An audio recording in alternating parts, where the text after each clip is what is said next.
Hello everybody, it is Wednesday the 27th of March. Now I want to talk about oneness one more time versus diversity and the way to life. Had this conversation in the comments yesterday and I really didn't see where he was going. I'm seeing it now. It is this idea that there is such a thing as the one perfect being, and that doesn't actually exist. We are being made perfect in what we are. I will want to show you this here. We will be made perfect in what we are, but not by worshipping the one enlightened being, and we all have to be like it. That is the way of the Hivemind. That is what will happen in the end in the book of the Revelation when the book cube comes down. Yeah?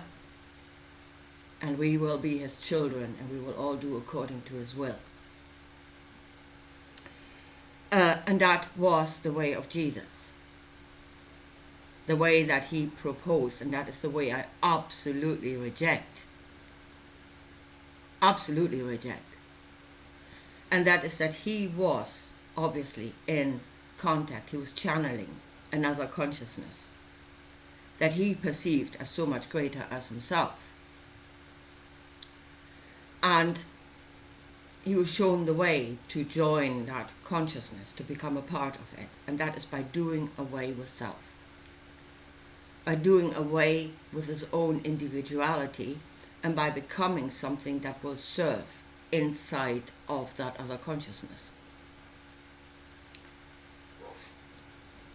And that is the way of the hive mind. Yeah? And I mean, in this world, it is the empires, it is the pyramid systems, and how often have we built them? Yeah? So you do away, and that is what the Marxists are doing at the moment. I mean, at the moment it looks like that they're saying, oh, be woke, you can be anything you want. That only serves to destroy what is here. It will destroy everything. Because that's too far. Yeah? From too much individuality. You can have too much of a good thing. But then the end result will be, again, that a restriction of individuality, a restriction of freedom, the one at the top that will rule over everything. The dictatorship that they are building. That is the desired outcome. Now, here's the thought that, and once they've built it, we will again become like Mao's grey, well, they called them ants, I would call them sheep. The herd of the grey sheep that are all standing there bleeping the mantras. But there's a thought here at the moment that, well, that it always goes wrong because there's a man at the top. But once it is a God, it's going to be glorious. And it's not, it is the same thing. It doesn't matter what is at the top. The whole idea is not enlightened to start with. And you, if you stood there and you are still know your own truth, yeah, you're working against it now. You do not want to live in a dictatorship. And if a God does it and you're still within your own truth, you won't like it then either, because you're still in the same situation, unless they find a way by which you no longer know your own truth. Again, you do away with your own truth. Yeah, then you can stand there and bleep. No problem. I think they're working on that. Disconnecting us from our own truth.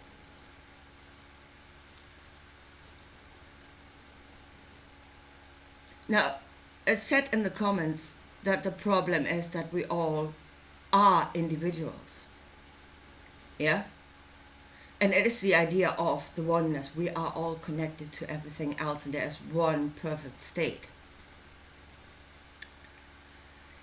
Well, if you were to look at that in nature, away from humans, in nature, let's say you have the giraffe and you have the whale, which are completely different from one another. They live in different environments, one on land, one in the sea. And what if they got into their head that they should be completely connected to one another? Yeah? They should form a oneness. So either the giraffe would have to walk into the sea, or the whale would have to come onto land. One way or another, one of them would die. Yeah? Or they had the idea that one was a perfect form. Like the giraffe is the perfect form. So the whale comes onto land and dies. And here's the thing. If the whale dies in the sure and certain resurrection, sure and certain hope, on the resurrection into the perfect form, and according to Jesus and the New Testament, that's entirely possible. You can do that. So the whale would die in that hope and would be resurrected into the perfect form of a giraffe. That is basically what Jesus did. So apparently that is possible, but it would be completely missing the point. The giraffe is a giraffe because it fulfills a function where it is in its environment. And so does the whale. And one is not supposed to be like the others. They're not even supposed to be directly connected to one another. But they are part of the same web of life. So yesterday in the comments, I quoted the Gospel of Thomas. Yeah? Do not worship me in buildings of wood and stone. Break a piece of wood and you will find me. Lift a stone and I will be there. When you lift a stone, what you will find there is life. Something there that is alive. Something crawling. And I tell you right now, that creepy crawly under the stone is probably more perfect than you and than us. I am the truth, the way, the life. I am life. The God of this world is life. And the creepy crawly under the stone has been made perfect. And that it, according to what it is, without changing, gives, fulfills a part in the web of life. And it has been made perfect through that.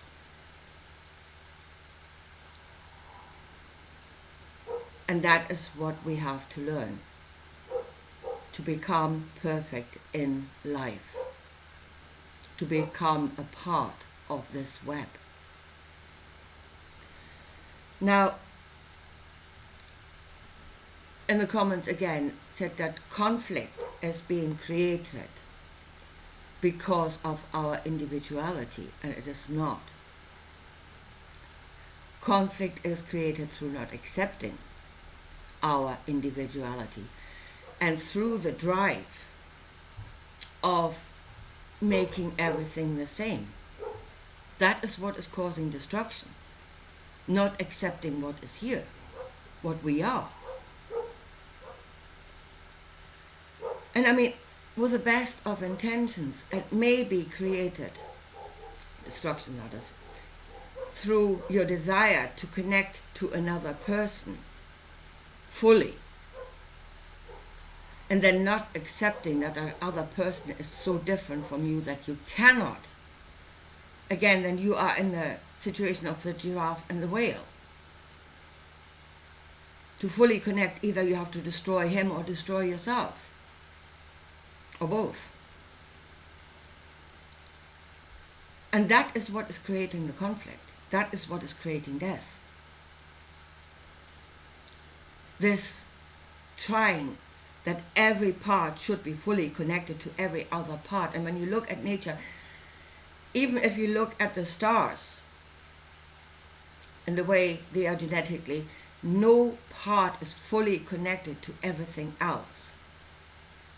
They all have their own little environments. They all have the satellites around them that they are connected to, and then the web grows. But no part is connected to everything else. Each part is an individual self, and it gives according to what it is, and in that the creepy crawly is more perfect than you.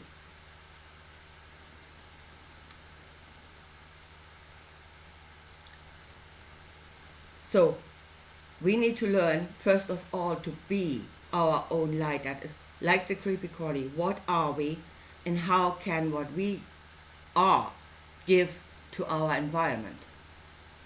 How can we serve our environment? Because that is what we're connected to. We're not all. We're not the world. None of us is. And then accepting. So that's one thing. One thing is giving, is connecting, and the other is acceptance that there are points that we cannot connect to. But not to judge them, not to try to convert them into us, because in that we become the destroyers of diversity and of life. As I said, either them or ourselves. God of this world is life, and you will not honor him through the destruction of life. And that is what we are. That is what we have become. We become the destroyers. And self-sacrifice is just as bad as killing somebody else. Either way, you're destroying life.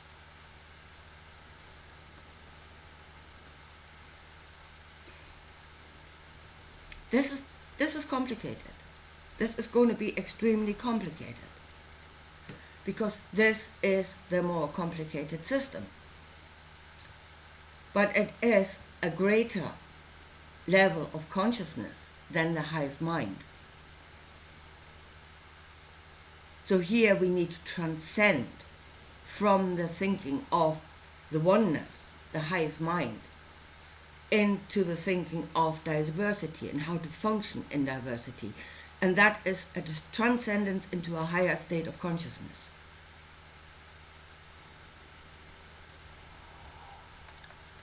And if you are, honest to God, wanting to go back, you are regressing. If you think there's going to be that one perfect king that is going to rule over everything else, you are regressing back into the hive mind. And that is a step back. That's becoming a lesser level of consciousness than what you could be here if you could work this correctly. As I said, go into the garden, lift a stone, and have a good word with the creepy crawly, because he's already there. But you are not. Anyway, I think I leave it at this for today. And yeah, I talk to you again soon. Bye.